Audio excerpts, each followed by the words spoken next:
존경하는 김제 시민 여러분, 봉남, 황산, 금산, 신풍, 라선거구 최승선 의원입니다. 언제나 민생 현장을 촘촘히 살피며 서민의 복리 증진을 위해 최선을 다하시는 존경하는 서백현 의장님과 선배 동료 의원 여러분께 감사드립니다. 더불어 전북권 4대 도시 웅비를 위해 폭주하는 폭염에도 불철주야 애쓰시는 정성주 시장님과 공직자 여러분의 노고에 깊은 감사 인사를 드립니다. 여러분, 영케어러라는 단어를 들어보셨습니까? 간병 살인 사건을 계기로 최근 몇 년간 국내는 물론 국제적으로 사회적 화두가 된 단어입니다. 영케어러는 어린을 뜻하는 영에 간병인을 뜻하는 케어러의 합성어로 가족 부양 책임을 다하는 청소년과 청년을 의미합니다. 조성가정의 아동 청소년이나 장애 부모 또는 병든 부모 밑에서 생계를 걱정하는 아동 청소년은 돌봄 부담을 신체적, 정신적으로 오랜 시간 동안 오롯이 홀로 감당해야만 합니다. 그래서 오늘도 내일도 기약 없는 돌봄에 하루하루가 막막하기만 합니다. 현재 영케어러는 국립국어원에서 가족 돌봄 청소년 청년이라는 말로 제안하여 통용하고 있습니다. 그러나 과연 통용하는 만큼 사회에서 이들에 대한 존재인식이나 지원 제도가 추진되고 있을까요? 이들 스스로도 대상자임을 인지하고 있을까요? 현실은 엄격히 달랐습니다. 지난 22년 국제청소년연구저널의 영케어러에 대한 인식 및 정책 대응에 대한 비교 연구에 따르면 국가별 수준 1에서 7단계 중 한국은 무반응 국가그룹이자 꼴찌인 7단계로 나타났습니다. 그 존재나 역할이 드러나지 않고 현실적 가시화가 어렵다는 뜻에서 이들은 숨겨진 집단으로 불리며 힘겹게 버티며 살아가고 있고 보통 사람들이 대부분 인지하지 못한다는 점에서 잊혀진 전선에 비유된다는 해외 언론의 지적도 한동안 이슈였습니다. 해외는 물론 국내 연구에서 밝혀진 바로는 유년기 청소년기를 거쳐 장기화된 돌봄 수고는 아동, 청소년 성장 발달을 저해하고 신체적, 정서적, 경제적, 사회적 지장을 초래하는 것으로 나타났습니다. 한국보건사회연구원 연구에서도 실제 가족 돌봄 청소년 청년은 가사노동 수행 빈도가 높고 절반 이상이 돌봄으로 인해 진로와 미래 설계에 어려움을 겪고 있다고 합니다. 특히 돌봄 강도가 높은 주 돌봄자의 경우 정신건강도 위태로운 수준으로 나타났고 생계비 지원이 필요한 비율이 무려 75.6%에 이릅니다. 우리 김제시가 이민자나 외국인 관련 인구 정책에 몰입하고 있는 시점에서 주목해야 할 연관된 회의 소식도 있습니다. 스웨덴 정부 영케어러 가족 프로파일링 결과에 따르면 바로 이민 가족일수록 첫째일수록 가족 돌봄 경향성이 높게 나타났다고 밝혔습니다. 빈곤층에 있거나 다문화 가정, 아동, 청소년에 대한 각별한 관심 또한 필요한 부분입니다.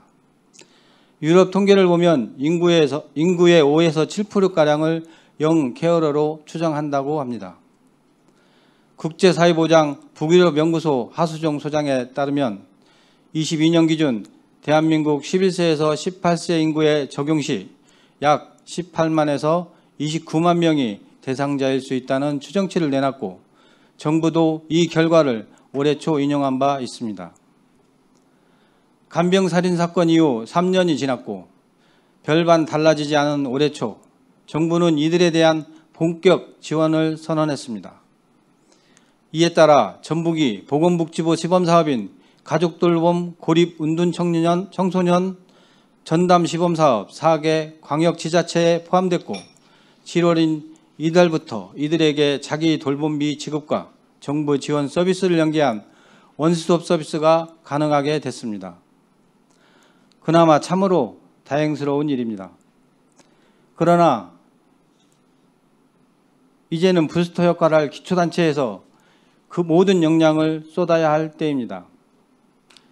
현재 초록우산은 가족 돌봄 아동을 국제 NGO 단체인 월드비전은 가족 돌봄 청소년을 위해 지원 캠페인을 지원하고 있고, 발굴과 통합 지원을 위해 정부 정책 제안과 협업체계 구축에 힘쓰고 있습니다. 그렇다면 우리는 지금 이 시점에서 실질적으로 이들을 돕기 위해 무엇을 할 수 있으며 무엇부터 해야 할까요? 첫째, 김제시 가족돌봄 청소년 청년 지원 조례를 제정하여 지원 근거를 마련해야 합니다. 서울시와 보건복지부의 23년 조사에 따르면 가족돌봄 청소년의 45%는 소득 수준 월 100만 원 미만, 주당 평균 약 22시간의 돌봄 대상을 케어하고 있는 것으로 나타났습니다. 생계곤란이 이들의 자립 능력을 저해하는 주요 원인으로 지목되고 있습니다. 지원 근거를 통해 수당 지급을 비롯한 돌봄 카드 운영 등 만성적인 돌봄 역할 수행에 실질적인 손을 보태야 합니다. 이미 광주광역시 서구에서는 올해 1월부터 돌봄 수당과 미래꿈 투자비도 지원하고 있습니다. 해당 가구 발굴에서도 민관 협업으로 100가구 이상 발굴한 것으로 알고 있습니다. 면밀하게 살펴봐야 할 것입니다. 둘째, 대상자는 물론 이들에 대한 지역사회 인식 개선을 위한 캠페인이 필요합니다. 가족돌봄 청소년, 청년에 대한 사회 구성원의 이해, 최소한 이들과 직접 만나는 또래나 성인의 이해가 동반될 수 있게 인식 개선 캠페인을 진행하고 미래의 삶까지 영향을 미친다는 점을 고려해 대상자들의 돌봄 부담에 대한 인식을 그들의 입장에서 다시 살펴야 합니다. 셋째, 숨어있는 이들을 발굴하기 위한 전담 인력 배치와 면밀한 조사 체계 구축이 필요합니다. 한 사회복지학자가 한국은 국민 스스로 권리로서의 복지에 대한 인식이 낮다고 말한 바 있습니다. 성인 통계가 이러한데 과연 청소년과 청년은 복지를 권리라 인식할 수 있을지 반문해 봅니다.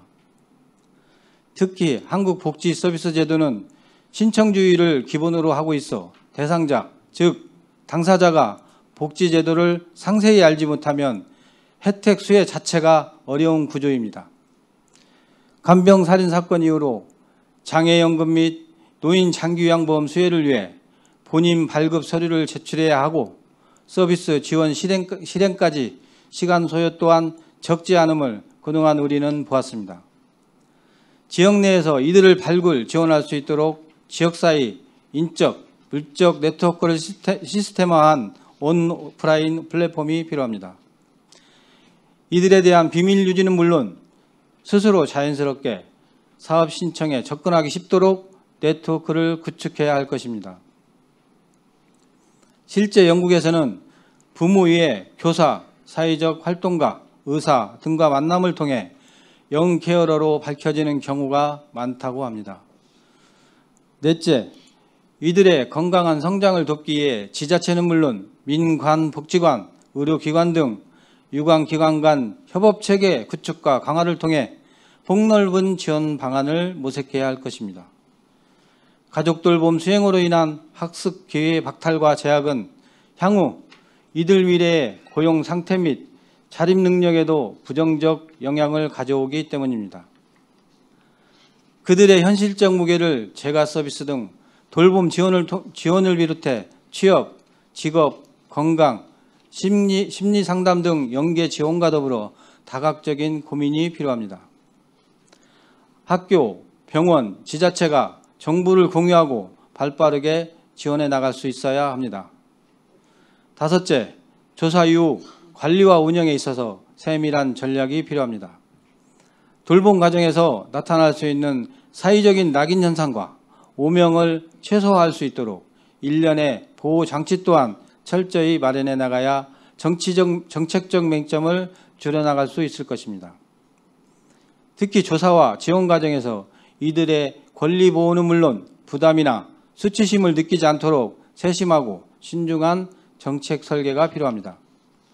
존경하는 시장님, 그리고 집행부 공무원 여러분, 이들의 생애 과업 속에 있는 가족 돌봄이 결코 무한루프에 늪이 되지 않도록 감당할 수 없는 짐이나 죄책감이 아니라 이들을 성장시키는 밑거름이 될 수 있도록 함께 도와야 할 것입니다.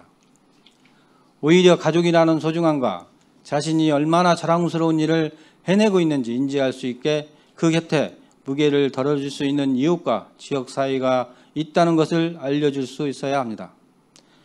가족 돌봄 청소년, 청년이 겪고 있는 문제는 결코 개인이 해결할 수 있는 문제가 아니며 이를 방관했을 때 미래 우리 사회가 감당해야 할 비용과 수고는 기하급수적으로 늘어날 것입니다. 수바이처 박사는 복지는 그 무엇보다 사람을 섬기는 것이라 했습니다. 김제시 가족돌봄 청소년과 청년 조례 제정으로 이들의 존엄성 회복은 물론 세밀한 복지 정책을 통해 공공안전망의 지평을 높이고 조화로운 공동체 구축을 한 발 더 앞장설 수 있기를 기대해 봅니다. 이상으로 5분 발언을 마칩니다. 경청해 주셔서 감사합니다.